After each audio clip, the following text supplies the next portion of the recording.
इस वक्त सीमा हैदर हमारे साथ लाइव जुड़ी हुई है। सीमा, आप यहाँ तक पहुँच तो गई, लेकिन आपकी ख्वाहिश क्या है? आप यहाँ रहना तो चाहती है, लेकिन आपके पति को आपका इंतजार है और मोदी सरकार से वो बार बार दरख्वास्त भी यही कर रहे हैं कि मेरी पत्नी को वापस लौटा दिया जाए। मैम, सबसे पहले तो मेरे पति को मेरा कोई इंतज़ार नहीं है। जैसे भी मैंने थोड़ी देर पहले भी मैं हेलो मैम, आवाज़ आ रही है? जी आ रही है। हाँ मैम, तो मेरे पति को मेरा कोई इंतज़ार नहीं है। जो पहले एक्स पति हैं वो मेरा पति नहीं रहे, ठीक है मैम। वो ऐसे ड्रामा कर रहे हैं मुझे वापस पाने के लिए, क्योंकि इनके घर से ही इनको प्रेशर होगा, क्योंकि मीडियम में चल रही हूँ तो इनके खानदान में इज्जत की बात बन चुकी होगी, क्योंकि काला काली का रवाज वहाँ पे बहुत ज़्यादा है। हम मतलब बलोचों में तो इनको मेरी मोहब्बत नहीं खींच रही। इनको वहाँ के जो मुल्ला टाइप के बंदे हैं वो सब इनको यही कह रहे होंगे कि तुम ही हो एक जो सीमा को वापस ला सकते हो। लेकिन क्या सीमा, लेकिन वजह क्या है कि वो वापस लाना चाहते हैं? क्योंकि उनकी इज्जत पे बात बनी है, माहौल मतलब पूरे खानदान में, पूरे जाखरानी कौम में, पूरी बलोच कौम में इन पे थू होती होगी कि आपकी औरत कहीं भाग के इंडिया चली गई और किसी हिंदू के साथ बैठ रह रही है साथ में। उनको इस बात से आप मतलब नहीं है कि मैं जेल में रहूं, उनको इस बात से है कि मैं सचिन से दूर रहूं, मैं वापस चली जाऊं। मैंने उनको हर ऑप्शन दिया। मैंने थोड़े लाइफ थे मेरे साथ, मैंने उनको कहा कि तुम्हें बच्चे चाहिए तो ठीक है तुम बच्चे ले लो, तुम्हें बच्चे चाहिए तुम बच्चों की परवरिश कर सकते हो, बच्चे तुम्हारे पास आना चाहते हैं तो मैं एग्री हूँ, तुम बच्चे ले लो। इस बात से उन्होंने नहीं मना करे, नहीं मुझे तुम चाहिए हो।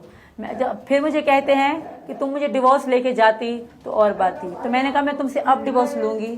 तो कहते हैं ऐसा क्यों, मैं अब डिवोर्स क्यों दूं? मतलब हर बात में वो यही चाहते हैं कि मैं वापस जाऊं और ताकि दुनिया के लिए मतलब दुनिया को दिखाएं कि हाँ वापस आई है और मेरे साथ जो होगा। लेकिन सीमा, वो कानूनी रूप से तो अभी भी उनकी पत्नी है, वहाँ तो मेरे टुकड़े वो आपके कानूनी रूप से अभी भी शौहर है। नहीं हूँ मैम।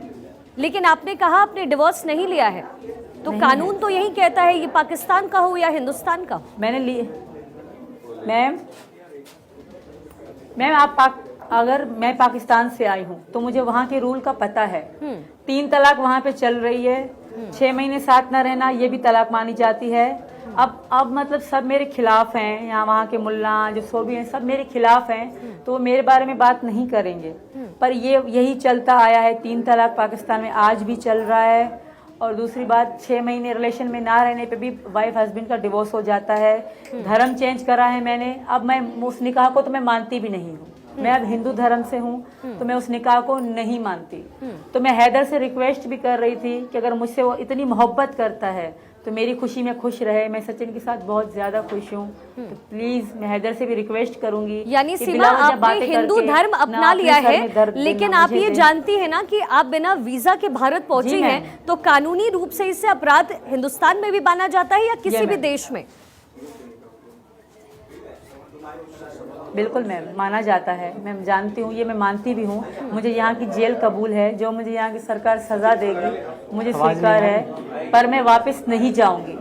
मैं कभी भी मैं मर जाऊँगी, खुदकुशी कर लूँगी, पर मैं पाकिस्तान मैम नहीं जाऊँगी। मेरे बच्चों का फ्यूचर है यहाँ, वहाँ मेरे बच्चों की ज़िंदगी तबाह हो जाएगी। मुझे तो मार देंगे, मेरी बेटियों की ज़िंदगी ख़राब हो जाएगी। सीमा, ऐसा क्या हो गया पबजी खेलते खेलते कि आपको सचिन से प्यार हो गया और प्यार इस कदर हुआ कि आप सीधा हिंदुस्तान पहुँच गए नेपाल के रास्ते?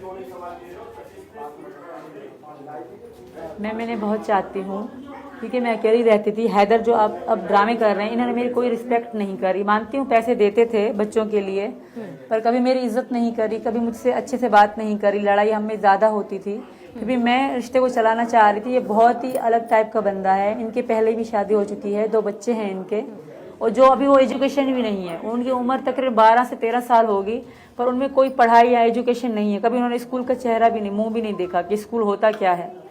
तो मेरे बच्चों को क्या पढ़ाई देगा मैम वो? क्या आपके आपसी संबंध खराब थे हैदर के साथ, आपके पति के साथ? बहुत बुरे थे हमारे आपसी संबंध। और इनकी पापा या कोई भी, उनसे मेरा कोई कांटेक्ट नहीं रहा। कभी भी मैं इनके पापा या मम्मी या मैं अपने ससुराल कभी भी गांव नहीं गई। मैं शहर में रहती थी अपने पापा के साथ। मेरे जो पापा हैं मैं उनके साथ रहती थी कराची शहर में। ना मैं इनके गांव कभी गई हूँ, ना इनके पापा से मेरा कभी कोई कांटेक्ट रहा है मैम। जी। कभी भी नहीं रहा। हैदर लेकिन के पापा आपसे से मेरा कोई आपके कांटेक्ट नहीं पिताजी रहा से, है। आपके फादर से क्या आपकी बातचीत हुई यहाँ आने के बाद? मेरे पापा की डेथ हो चुकी है दिसंबर में। तो आपके परिवार के किसी 2022 सदस्य से आपकी बातचीत हुई हो जब आप हिंदुस्तान पहुंची? नहीं मैम, मैंने कभी मैम बात नहीं करी, कभी भी नहीं मैम। लेकिन हमारी सीमा, बात नहीं एक और सवाल ये उठ रहा है कि आप नेपाल के रास्ते यहाँ पर कैसे पहुंच गए? मैम, मेरा नेपाल तक का वीज़ा था, पासपोर्ट था, सब कुछ लीगल था। सिर्फ मेरा एक ही क्राइम है कि नेपाल का बॉर्डर मैंने क्रॉस करा, क्योंकि मुझे पता था, इन्होंने ही बताया था कि नेपाल के बॉर्डर पे कोई पूछताछ नहीं होती भारतीयों को, क्योंकि भारतीयों का और नेपाल का रिलेशन अच्छा है। तो इसी कारण मैंने यही रास्ता अपनाया। लेकिन सीमा, एक आखिरी सवाल, जैसा कि आपने कहा कि सचिन ने भी आपसे कहा कि नेपाल के रास्ते आने में दिक्कत नहीं होती, लेकिन क्या आपको पता है कि आप इससे कानूनी पेच में फंस सकती हैं? सचिन भी फंस सकते हैं? मैम, इसमें मैंने कुछ गलत नहीं कहा। मैं जानती हूँ मेरा क्राइम है ये कि मैं बगैर वीज़ा के यहाँ हूँ, तो हम प्यार में मैं आई हूँ मैम। इसके अलावा मेरा और कोई मकसद नहीं था, मैं इनकी मोहब्बत में आई हूँ। जी मैम। ठीक है सीमा, चलिए, बहुत बहुत शुक्रिया आपका भारत 24 के साथ जुड़ने के लिए।